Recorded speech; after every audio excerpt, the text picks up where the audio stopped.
사람이요, 행동을 전조를 조금 보면 앞으로 뭔 짓을 할 건가 하는 것이 대략 짐작이 됩니다.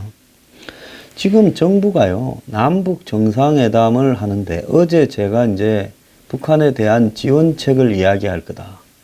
그리고 북한과 한국 간의 문제가 되었던 것들이 등장할 거다. 즉, NLL 문제가 될 수 있는, 문제가 재발될 수 있는 서해 평화 무슨 이 협력지대를 만들겠다. 그때 노무현 전 대통령이 김정일과 합의했던 14 정상회담 내용이 이번에 또 들어갈 거라 그러고, 또 한반도 신경제라 해서 신의주까지 또 이 나진 선봉까지 쭉 해서 중국 러시아로 가는, 한마디로 이 각종 가스, 전력, 철도, 도로망을 만들겠다. 그리고 이제 남북한 접경지대의 개성공단이나 금강산 같은 이 서로 이 경제 특구들을 만들어 가지고 지원을 하겠다. 이런 것들이 이제 이번에 나올 거라 이렇게 예상이 되고 있습니다. 그런데 그런 경제 지원이라는 부분은 그건 시간이 걸려야 되는 거고, 남북 관계가 그렇게 서로 교류, 협력, 경제 지원을 할 수 있는 상황이 되어야 되는 거기 때문에 이 정권이 이번에 북한하고 그런 거를 갖다가 발표를 하고 같이 그렇다고 해서 곧바로 그것이 실현되지는 못할 수 있습니다. 미국이 경제적 제재 압박을 계속하는 한은 한국이 독자적으로 대북 지원을 했다가는 아마 감당할 수 없는 일이 벌어질 수 있기 때문에 그거는 미국이 북한의 비핵화 의지를 확인한 다음에야 되는 겁니다. 그런데 그런 것 외에 종전선언과 평화협정이 카드에 올라간다라는 이야기가 있습니다. 자, 그 근거가 문 대통령이 이 베를린 구상에서, 그러니까 북한이 미국 갔다 와서 6월 달에, 작년 6월 달에 ICBM을 쌓았는데 한국의 문 대통령이 독일 베를린에 가서 베를린 구상이라는 것을 발표를 했지요. 그래서 거기에서 이렇게 등장을 했던 이 비핵화와 평화체제 구축을 같이 해 가겠다. 오늘날 제가 몇 번 문 대통령의 비핵화와 북한의 평화 구축을 같이 해 간다라는 말은 그야말로 비핵화와 평화 협정을 이야기하는 중국이 주장해온 쌍궤, 투트랙과 하나도 다를 바가 없는 겁니다. 그래서 문재인의 베를린 구상은 중국의 쌍궤의 그야말로 쌍둥이 같은 동일체다. 저는 그렇게 해석을 하고 싶고요.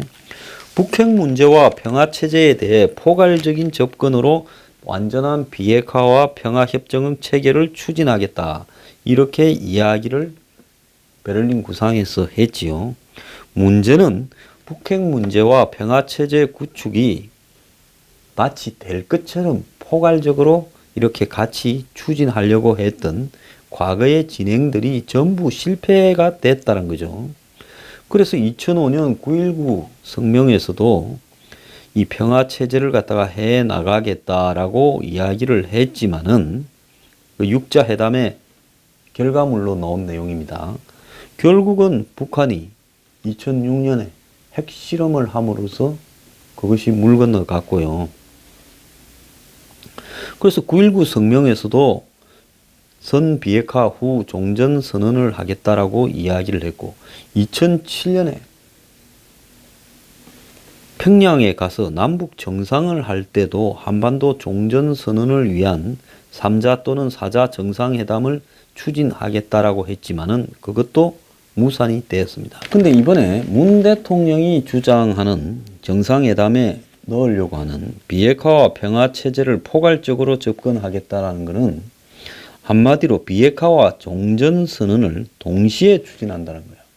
과거에는 선 비핵화를 한 다음에 북한이 핵이 없는 것이 확인이 되면 이제는 종전선언을 하고, 그리고 더 나아가서 미북 수교도 하고 이제 평화협정을 그걸 바탕이 되도록 하겠다 이거였는데, 이제는 두 개를 동시에 놓고 하겠다라는 건데, 그런데 이게 그렇게 가는 게 아니라 실제로 하다 보면 비핵화는 굉장히 천천히 가고 평화협정은 굉장히 빨리 가면서 북한은 비핵화를 잘게 쪼개가 사찰을 받겠다, 핵을 몇 개 없애겠다, ICBM을 폐기하겠다 하면서 그 대목에서 이제 우리에 대해서 체제를 보장해줘야 우리가 갖고 있는 것을 최종적으로 없애지 않겠냐고.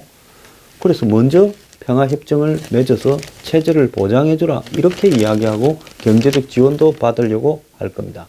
일단 이 궤도에 올리고 나면 10년, 15년 무수한 돈과 북한에 대한 제재 완화와 지원과 또 더 나아가서 북한과의 평화 쇼를 다 마쳐야 되는 부분이고, 북한은 최종적으로 없애는 여부는 자기들이 얼마든지 숨겨놓고 거짓말하고 시간 끌고 막판에 엎을 수도 있고 자기들이 키를 쥐고 있기 때문에 얻을 거는 다 얻은 다음에 실제로는 뻥이요 마지막에 이래버리면 끝나는 거예요.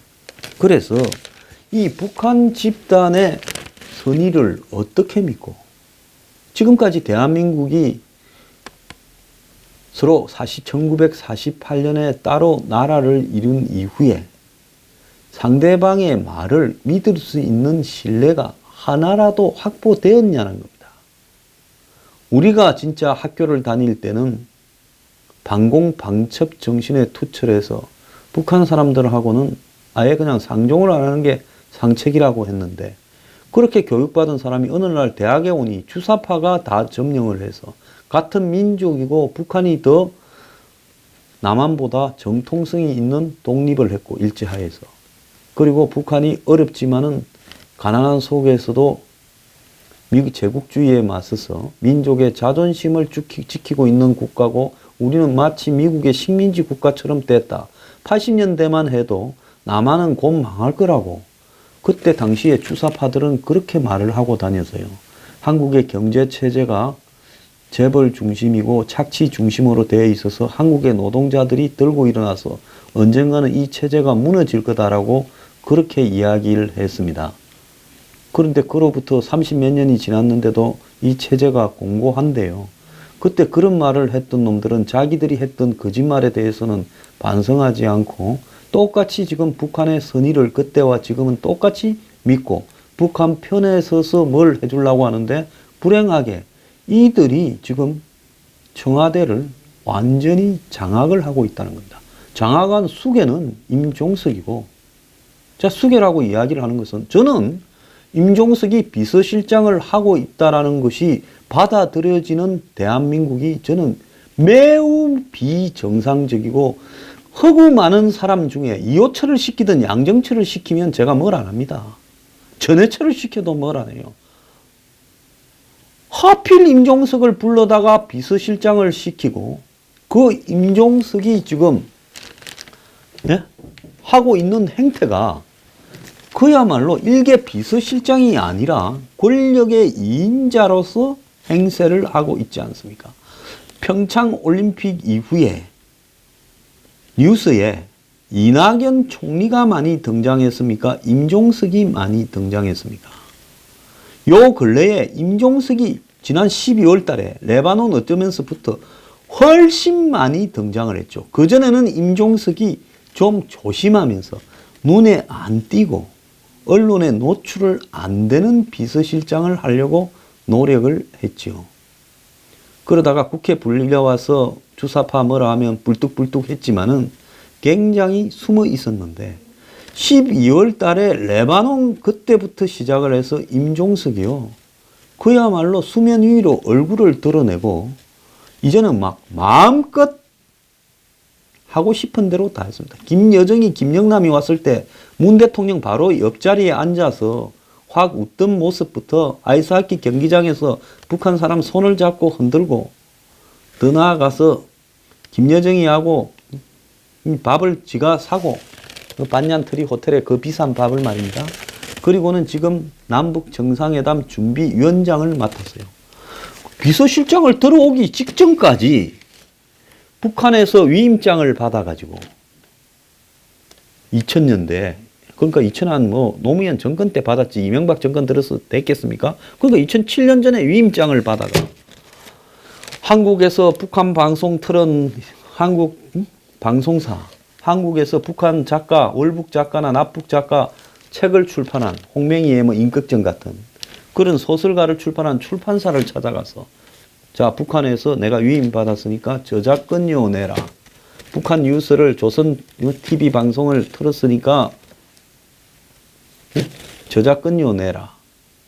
이래갖고 다 다니면서 받아가지고 그걸 갖다가 북한에 붙여주다가 5.24 조치가 2010년에 천안함 사태로 생기면서 못 붙이니까 그걸 갖다가 법원에 공탁으로 맡겨놓고 북한에 붙일 수 있을 때 붙이도록 한 그 사람 아닙니까? 그러면 북한을 위해서 채권 추심을 하던 사람을 자 조금 쉽게 이야기해 봅시다. 조폭이 돈을 뜯으러 채권 추심하러 이렇게 보내요. 자, 조폭이 이제 돈을 떼어갖고 받지 못한 사람의 채권을 아주 헐값으로 마지막에 그거 지금 실제로 조폭한테 넘어갑니다. 그러면 조폭은 그걸 가지고 전화를 걸어서 이제 간다. 그럼 사람이 피하면 그 집에 가서 들어눕고 별의 별일 받을 때까지 협박 전화하고 밤낮으로 그렇게 하지요. 그걸 하던 사람을 경찰청장으로 어느 날 임명을 한다면 예? 그걸 받아들일 수 있겠습니까? 조폭의 편에 서서 채권 추심을 하던 사람을 위임받아서 어느 날 경찰청장이 되거나 검찰총장이 된다. 법무부 장관을 시켜준다면 그런데 임종석과 북한하고 관계나 남한의 청와대의 비서실장은 조폭 대행 채권 추심자와 경찰청장의 관계보다도 더 극단적인 관계예요. 조폭을 대리해서 채권 추심을 하던 사람이 경찰청장이나 검찰총장이 된다면 청문회에 가서 당신은 사회의 악인 조폭을 대신해서 돈을 끝까지 뜯으려고 하는 사람인데 그런 사람이 어떻게 공공의 안녕과 질서를 갖다가 유지하는 경찰청장이나 검찰총장이 될 수 있단 말이에요. 그럼 묻지 않겠습니까? 그러면 청문회 결과 어떻게 되겠어요? 이거는 안 된다. 그러면서 전과를 이야기하지 않겠습니까? 채권 추심 과정에서 폭행이 있었고 빨가벗고 들어누웠고 밤낮으로 전화를 걸어서 자살케 만들었고 뭐 이런 일이 이야기가 나오지 않겠어요? 자, 과거에 주사파를 하면서 임수경을 북으로 보내고 주사파 하면서 했던 발언 내용이나 이런 부분에 대해서 아직도 당신 조폭의 대리인으로 돈을 뜯은 것을 반성하느냐 하면 반성합니다. 그때는 뭣도 모르고 그랬습니다. 하면 또 몰라요. 아직도 단 한마디도 주사파 경력에 대해서 반성하거나 후회한다거나 잘못된 일이라고 부끄럽다고 말하지 않았습니다. 근데 이런 사람을 비서실장을 시켜놓고 그것이 오늘날 베를린 선언 취임하자마자 2달 이내에 베를린 구상이라고 해가지고 비핵화와 평화협정 체제를 동시에 밀고 간다. 그러면서 그때부터 뭔 일이 생겼어요? 사이비 종교단체부터 다 끌고 모아서 제가 특정한 단체를 안 했어요. 그런 걸 갖고 또 황 소장 무슨 이단이라 했니 어쩌니 시비 걸지 마세요. 정말 징그러우니까. 내가 어제 최순실 비유를 했어요. 문정인이 이야기하면서. 이제 최순실을 옹호하는 사람까지 댓글을 달아요. 최순실이 뭘 잘못했냐. 그 정도로 생각하는 사람은요. 정말 내 방송에 댓글도 달지 말고 볼지 마세요. 그냥 박근혜 전 대통령이 최순실한테 쏘갔다거나 그렇게 30몇 년을 받을 만큼 잘못한 게 있냐. 이렇게 이야기를 하면 그건 제 인정을 합니다. 최순실이 뭘 잘못했냐. 어디다가 최순실을 비유하냐. 이쯤 되면요. 그건 최순실 옥바라지 나세요. 그 시간에. 저보고 무슨 아주 입에 담지도 못할 욕들을 하는데요. 그런다고 제 생각 안 바뀝니다. 그리고요. 솔직히 그렇게 할 수도 없는 욕을 하는 사람요. 자신의 정신이 미쳤는지 한번 생각을 해보길 바랍니다. 그래서요. 제가 이 수계라고 이야기하는 부분이요. 특히 주사파의 부분에 대해서 참 최순실은 국정농단을 했지만 나라의 근간이 되는 안보농단을 한 부분은요. 최순실의 죄가 30년이면 이거는 3,000년을 받아야 되는 거예요. 왜?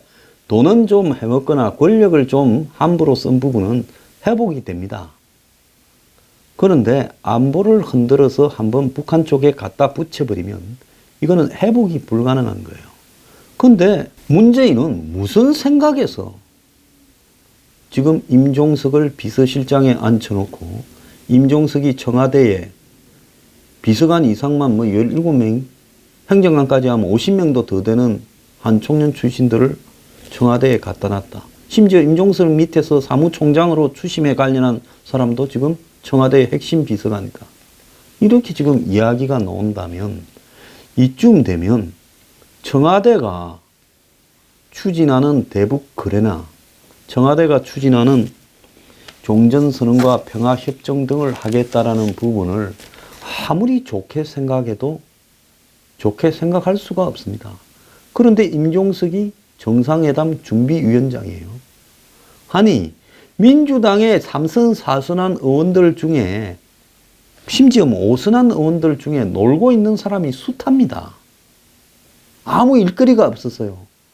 그런 사람들한테 정상회담 준비위원장이나 좀 시켜서 일하게 하면 되지. 하필이면 국민들 다수가 의심하고 있는 임종석을 정상회담 준비위원장으로 시켜서 북한에 퍼다줄 내용 다 작성해라. NLL 포기할 내용 다 작성해라.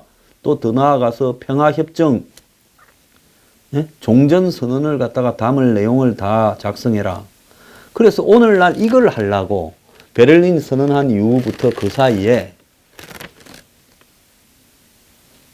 그 사이비 종교단체들까지 시켜가지고 평화 협정 서명을 받고 나느냐 이 이야기입니다.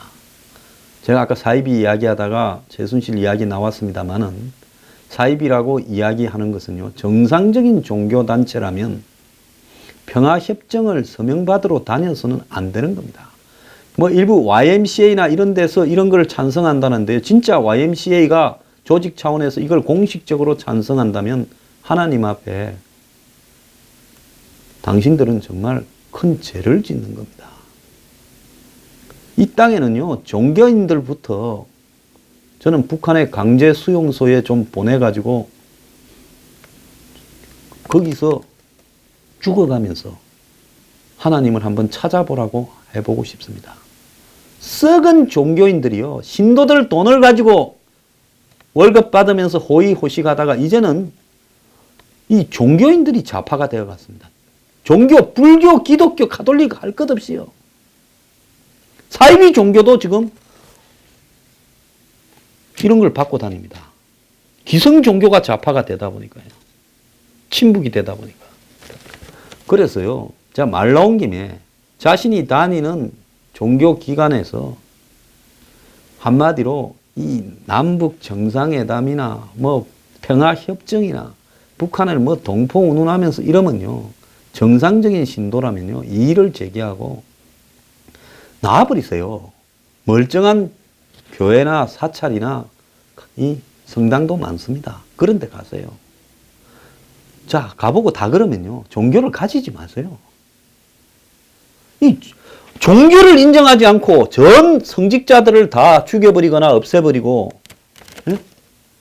가짜 종교만 있는 북한에요. 평화협정을 맺자는데 종교인들이 앞장서요. 순교하고 싶어서 안달이 났습니까? 자, 어쨌거나 그래서 종교단체 동원하고 그것서 뭡니까? 선임 어떤 사람 앞장섰잖아요.